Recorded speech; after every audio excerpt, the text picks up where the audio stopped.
Hello, hello, here we are on Fedrid Folly today. We've got a battle between a force commander led by Skysilver and Alexis, also known as Berry, also known as Seraph, also known as Feg, also known as Piano Light, playing as the Inquisitor. I think I'm going to call him Feg. So, already we're seeing some pretty unconventional builds here from Skysilver. Well, just a build, not builds. No need to be plural. But no tactical marines against IG is very weird. I mean, normally standard meta would dictate you go double tactical marines against Imperial Guard. You know, you want the extra range DPS, you love the heavy armor because Imperial Guard have so much piercing range DPS in tier 1. You like the Kraken rounds because it can help focus down the Sentinel, but not Skysilver. He is presumably entirely foregoing the tactical marines because there would be no reason to not start with one if you wanted one in the first place, with the exception of drop pods, obviously. So probably just going to be rushing Devastators, I would imagine. It'll be interesting to see what he actually does with his scouts, if he just keeps them naked or if he goes for snipers slash shotguns. Sentinel just applying pressure early on. I actually think the Sentinel would be much better used right now, not to gem bash, but to put pressure on the scouts, because the scouts right now, I mean, they're useless against the Sentinel. They would have been forced off very quickly. But because the Sentinel has been focusing on the generators, the scouts have actually accrued a tremendous amount of map control here on the northwestern portion of the map. And indeed, we're going to see Devastators. One thing I would like to point out here is the choice of Skysilver to immediately send his scout, starting scout, to this contested power node, because he conceded that there was a high chance he would be losing generators early on, because he's only gone for 2 scouts. Therefore, he wanted to ensure that he had that little bit extra power income on the sidelines over here. And of course, if he, for whatever reason, ended up losing the farm, we probably would have seen him node and purchase power on that contested power point instead. So there's a little bit of a push here from Feg against the gen farm. He does manage to take out 2 of the generators, but it looks like he is now going to be forced off, and we actually now have 2 Devastator squads out at this point in the game. Map control has rotated into the favour of Feg for now. We'll see how long that lasts for. He's going to be purchasing a Kadashan Devil squad. Suppose that's generally helpful. Good against the Force Commander, of course, but soft suppression team counter. I mean, spotters would be better, more broadly, against double Devastators, but we'll see. Force Commander's putting a lot of pressure on the Sentinel right now. It doesn't have its Stomp upgrade, and in fact the Sentinel might be going down if the Force Commander can get one more swing, but he cannot. Kadashan Devils are there, contributing just enough DPS to scare off that Force Commander before he can get that final swing. And Guardsman will secure the power node over here. And suddenly the map is looking quite in favour of Feg. So it's going to be up to Skysilver now to really utilise these Devastators well. We see 1 Sergeant upgrade on the Scouts, probably will see the other one at some point. I mean, it just makes sense. It makes them so much more resilient to bleed. So I think the Kadashan Devils and the Inquisitor here are trying to do a bit of a split push. Vengeance rounds activated on this Devastator, trying to put pressure onto the Sentinel, however, just going to get flanked by the Kadashans, and this is a pretty dangerous position for them. Hammer of the Witches goes onto the Heavy Bolter model on the rear Devastator, shuts them up for a bit, just allows the Kadashans to close the distance, get that shotgun blast on the other Devastator squad. Force Commander taking back the natural VP for Skysilver, basically uncontested over here, however the Sentinel coming over is going to be nice. Not that much that the Force Commander can normally do to the Sentinel if well microed. Force Commander is going to do a little bit of disruption here. Gets 1 nice special off, but needs to retreat. Cutting it very fine there. Man, I feel like if these guardsmen actually were micro to push up a bit sooner, then and the Sentinel was sent to pursue, that probably would have been a wipe on the Force Commander. But looks like focus is occurring more on the east side of the map right now. We've got the Holy Brazier upgraded for the Inquisitor, and she's going to take out one of the Devastators already. That is a huge win for Feg. But a retreat grenade on the Catachans, my god, killing 5 of the Catachan models, that is going to be very expensive to reinforce. And there is another Scout Sergeant in retreat path. Can he land the grenade? Oh, well executed by Skysilver. Beautifully done there. That's hard to land that grenade because those Catachans had been in retreat for quite some time. Not an easy grenade to land, but he does. And that is a wiped Catachan Devil squad. A very expensive loss for Feg.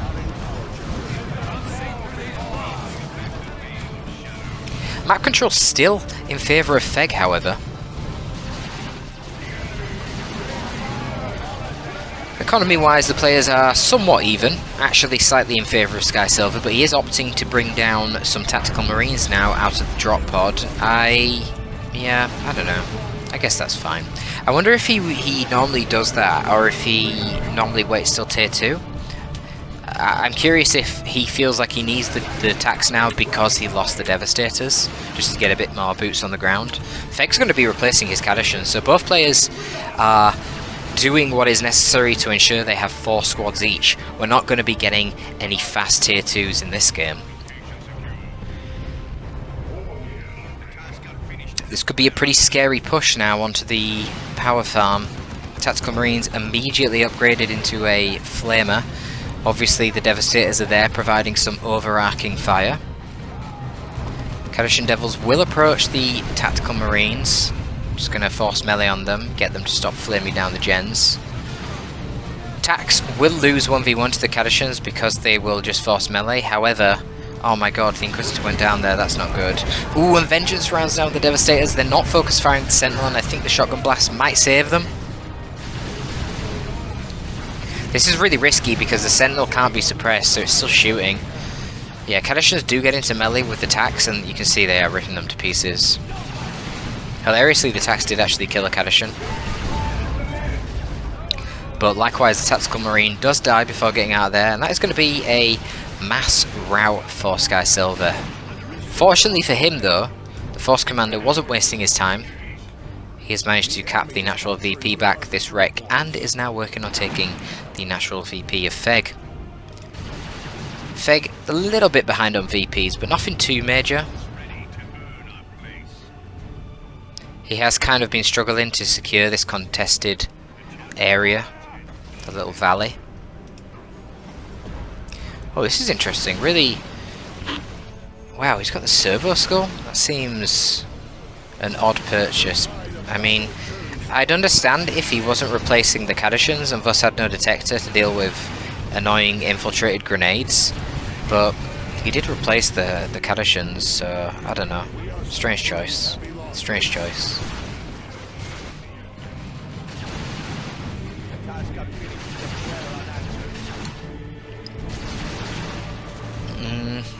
What's he doing here? Is he like... Did he just use Servo Skull on the base to check the tech? Maybe. That was interesting. Scouts now of all things gen bashing after forcing off some guardsmen in the middle.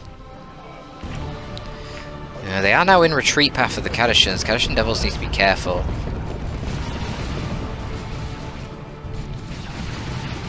They want to try and, yeah, knock them over. So they don't want to just instantly retreat, or that would have been horrendous. Now they can retreat. Yeah. A lot of bled Catachan models actually this game. So much for all the players who talk about Catachans never bleeding. They do bleed less than most squads, I must admit, but they definitely do bleed.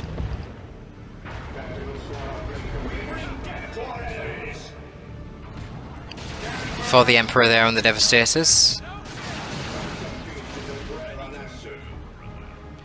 Not achieving too much though. I mean, it deterred the Sentinel that was prying around. I want to see how much Catachans are to reinforce. I feel like they're like 28-4 or something.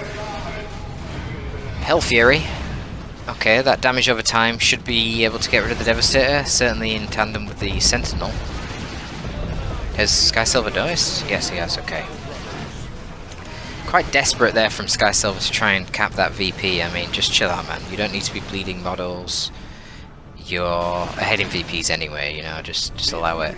35-33. So yeah, that is quite expensive. Damn. Yeah. Man, that's really... All those models that he's lost in the conditions, he's lost about 7. That is a lot of requisition. That is a lot of requisition. It's like 250 requisition, for God's sake. Yikes. Grenade spike there, double grenade spike. Scouts might be able to finish off the Inquisitor. Wow, wow, she's on 1 HP. Are you kidding me? Oh, there is a Force Commander anyway. I didn't realise there was a Force Commander there. So the Inquisitor is going to go down. And we see a Beowulf? Oh my god, I didn't even realise the Beowulf has been on the field for a while because it's already took out the entire gen farm of Skysilver. Skysilver are going to be opting for P-Devs and Sternguard. Sternguard honestly feel like a no-brainer against IG Orcs. Hellfire rounds doing such crazy high damage to light infantry is just great on its own. You get them just for that. But then the fact that you can load in vengeance rounds and do good damage to chimeras, and in the case of the Inquisitor, the Beowulf as well. Yeah, why not? You know, why not?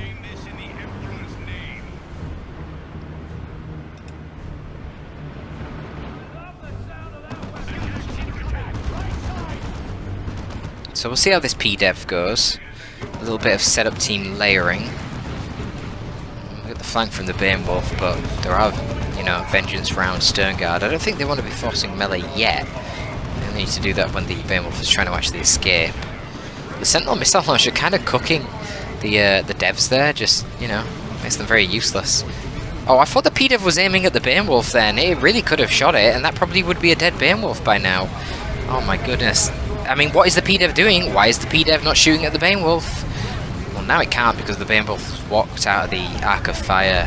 Another double. Oh, the Hell Fury might wipe. Oh no. Oh no. Skysilver loses the P-Devs there. Oh, that was sloppy. He could have killed that Beowulf. It was literally sat right in front of his P-Devs for ages. And it's so unfortunate because Skysilver just got a Librarian as well, which would have been able to give Veil of Time to the P-Dev, so they didn't have setup times. And can you imagine a P-Dev without setup times against the Imperial Guard? Man, how unfortunate. So he does have access to the Vengeance Round Devastators with a Veil of Time, which is something. Yeah, oh, Jesus Christ. Yeah, that was quite some damage. Looks like Feg was trying to do a flank there, but obviously forgetting, or not even realising, that those Devastators were actually under Veil of Time. So that's not going to work. Veil of Time Librarian, yeah, it can be a very powerful tool against IG. A lot of the traditional counters don't really work when you have a Librarian. You can drop mortar shells with the spotter, and then as soon as you see the mortar trigger, you activate the Gate of Infinity, and if you're quick enough, you will just completely dodge the mortar. Even if you don't dodge the mortar, I mean, it doesn't really matter. The mortar itself doesn't do that much damage.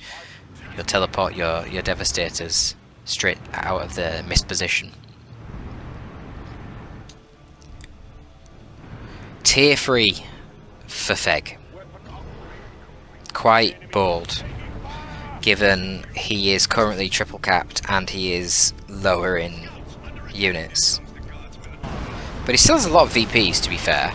And there isn't actually much of a counter to the Beowulf on the field right now. Man, I don't know why the Beowulf can't upgrade to a Devil Dog in Tier 3. That would be so cool. Because it's one of the reasons why the Beowulf is so... I don't know. It really does feel like a toxic unit. And yeah, I know Beowulf. Ha ha ha. Pun not intended. The way it just comes out, burns a gen farm, and then is, you know, just roaming around, doing not a whole lot. And it never gets better than how it is when it first hits the field, because, you know, flamers just become less and less relevant as the game goes on. You get to a point where gen bashing is no longer impactful because everyone's got too much power in the late game. Garrisons are irrelevant, and just the AoE damage as well. You know, you're getting more elite squads with more HP. the AoE damage is just not that good. Like, at some point now, the time drain on the guardsman, having to keep this Beowulf repaired, the micro drain, constantly moving the Beowulf around, it's... Oh, this is a good play. That is a good play. Oh, I like that play. The Librarian getting the flank and Gate of Infinity in, Sternguard in to kill the Beowulf. But basically what I was going to say is, at some point, Feg is going to actually be better off just suiciding the Beowulf, because it's not even worth bothering with microing and having to repair with the Guardsman, because it just doesn't do any damage. And there's still no gens up for Skysilver, so that Beowulf, you know, didn't really have much purpose, and now it's going to be replaced by a Lehman Russ, which is obviously far better. If the Beowulf could upgrade to a Melter Cannon in Tier 3, then that wouldn't be the case. You know, you'd be sniping Tactical Marine models, Sternguard models, it would still retain value. Ooh, missing the old Reliable there is quite unfortunate. Yeah, and those Devastators are going to definitely be forcing off the Guardsman in that instance. Kadishans needs to be careful themselves, but he is able to set up some sort of pincer attack here with the Inquisitor and the Kadishan Devils. VP's looking very good for Skysilver right now. It is a 3-0 cap in favour of him. Feg needs to really make a move on. Looks like the Kadishans are going to get into his natural VP, and the Inquisitor is moving forward to take Skysilver's natural. Of course, Feg right now, just waiting for his Lehman Russ. That is when things are going to change in his favour quite a bit. Bunker even coming down. I think Feg is basically going to be making a concerted defence of this upper elevated part of the map. It's a lot of VPs to try and drain out though with that strategy. You know, you might see that strategy when someone's down to 100 VPs, 150, but Skysilver's still got 289 VPs. It's quite a lot. We'll see.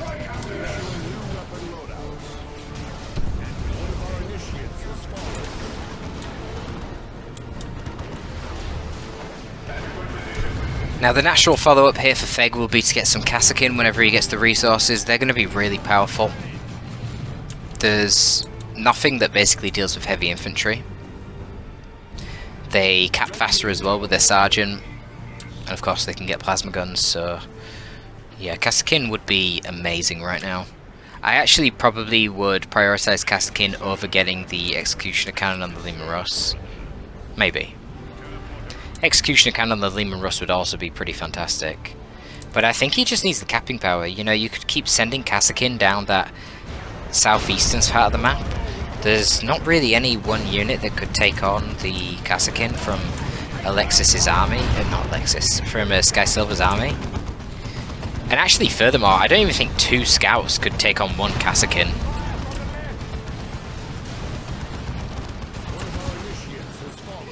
But we'll see, there's a lot of VPs to make up.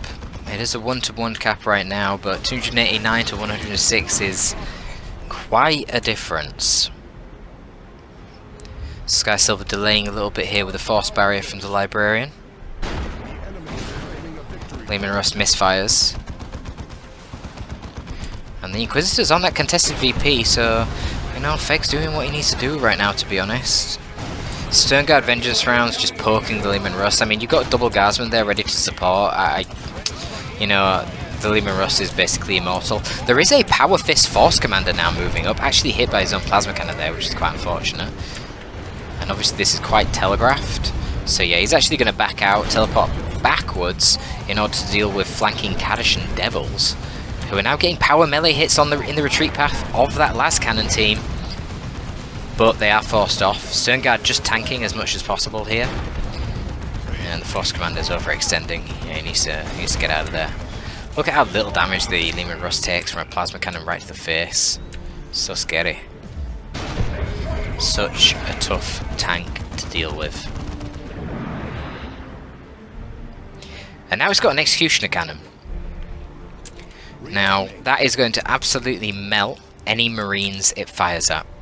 However, it will do splash damage, so one strategy that you can actually use to turn the Executioner Cannon against the IG is running your Force Commander constantly through his Guardsman, and then the Executioner Cannon, focusing him, will just, the splash damage will just kill a lot of their Guardsmen. Pegasus! Damn. That was not a very effective Pegasus. Only stunned one model. I don't know about the Pegasus purchase here. Pegasus is great in army versus army fights. I mean, it's literally a screen-wide stun, and potentially nuking an entire squad with 200 damage per model, sometimes multiple. That's an amazing ability, but as you've seen there, it's not really that useful when the Inquisitor is isolated and there's nothing else to follow up the stuns. And I feel like Feg has been using the Inquisitor as a solo capper quite a bit. So yeah, now that he has purchased that, probably is a better idea to rotate the Inquisitor to the main army and to just defend this point with the Kadishan Devils, eventually getting out Kassakin. Veil of Time last cannon there, getting in some work on the Lehman Rust, but looks like Feg is opting for a bunch of Guardsman upgrades now. I really would have liked to have seen Kassakin out sooner, but, you know. Plasma guns are plasma guns, whether they're in Kassakin or Guardsmen. And plasma guns were really effective there. They managed to kill the last cannon models earlier, forced them off before they could actually kill the Lehman Rus. Stern Guard and Force Commander obviously going to be able to deal with Kadishan Devils, and they do. Stern Guard aren't capping though.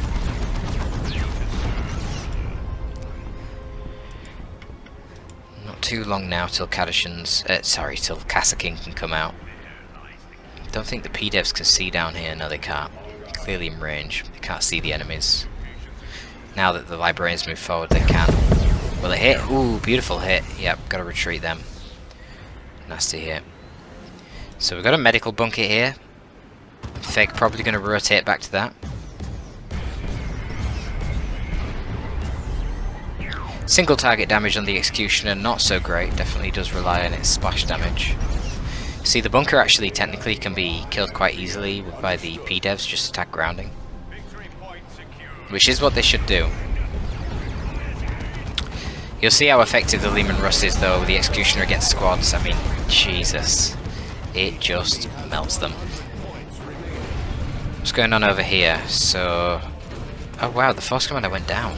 I don't think Skysilver was watching. The Inquisitor just ignoring the Stern Guard, leaving her Kadishans to it while she caps the VP. Oh, it's another Beowulf? What? What? Another Beowulf? I do not understand. I mean, I kind of get it. He wants more vehicle armor to defend the contested VP, right? Because the enemy's AV can't be everywhere. I would not have got a Beowulf. Man, Kassakin would be so good right now. It's a double P. Oh my god, there's double P-Devs for Skysilver. This is such a Skysilver move. He loves to set up teams. But yeah, this is not going to go very well, I don't think. Is there another Pegasus yet? Where is that? Oh my god, the rear armor! Oh, Jesus, just in time as well. Because Pegasus comes out and stuns everything. I mean, somehow Skysilver is still in this. The Beowulf is just going to guard the contested point down here. And it's going to be a long, long time till Feg has the resources to get another Lehman Rus. I don't think he's got that time. So I think he needs to forget the Lehman Russes, no more of them, and focus on getting something else out instead. Veil of Time and for the Emperor on the Stern Guard here is going to be quite an annoying combo to deal with. But the presence of the medical bunker should mean that Berry is fine. Should do. Maybe. My god, these Guardsmen are taking so much damage. He needs to load in Dragonfire rounds. I think that is... is that Dragonfire rounds? Maybe it is. Yeah, it is. Right? I don't know why he's not putting the Stern Guard inside that medical bunker. He knows there isn't IEDs because he's got a detector right there. He should have claimed it. Kind of poor micro, to be honest, from Feg there. He should have terminated the Pegasus a little sooner and it would have basically forced off the scout squad instantly. Would have given the Guardsman a bit more time to focus fire. Inquisitor gonna just run inside the medical bunker so that no one else can claim it. And basically, whilst he has this medical bunker under his control, he's going to be draining his requisition, reinforcing these Guardsmen, but it's going to be impossible for Skysilver to force him off, basically.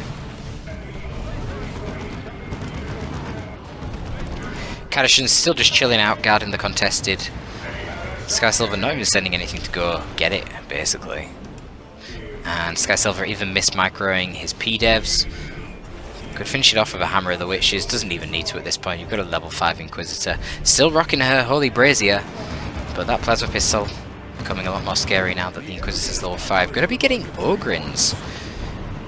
IG do have access to Bullgryns now, so probably we'll see some Bullgryns. A little bit tankier than your standard Ogryns. No ranged equipment though, and slower. But yeah, a very scary melee combatant, and there's nothing that Skysilver has that can kill Bullgryns. I mean, Sternguard, irrelevant DPS, basically negligible. Even the Force Commander will get battered by Bullgryns in melee. So I think this is going to go in favour of Feg. Very little time right now for Skysilver to make his push. He needs to get something in the bunker. There's no point trying to fight these Guardsmen whilst they're not in the... while they're just reinforcing from the bunker. But there you go. FC teleports forward, takes the bunker, and calling in drop pod probably with more tactical Space Marines. Yeah. Guardsmen dodge it with a retreat, and then the Commissars execute the Guardsmen, and they turn around and start firing again. And here is a Beowulf to melt everything inside the bunker. Ogryns can just take the point. He doesn't even have time to upgrade them to Bullgryns. It doesn't matter. We can just take the point with the Ogryns. All of Skysilver's army is forced off, so that should be a GG in favour of our friend Feg. Feels like it's been a while since I've had IG on the channel. Not seen a lot of IG play recently.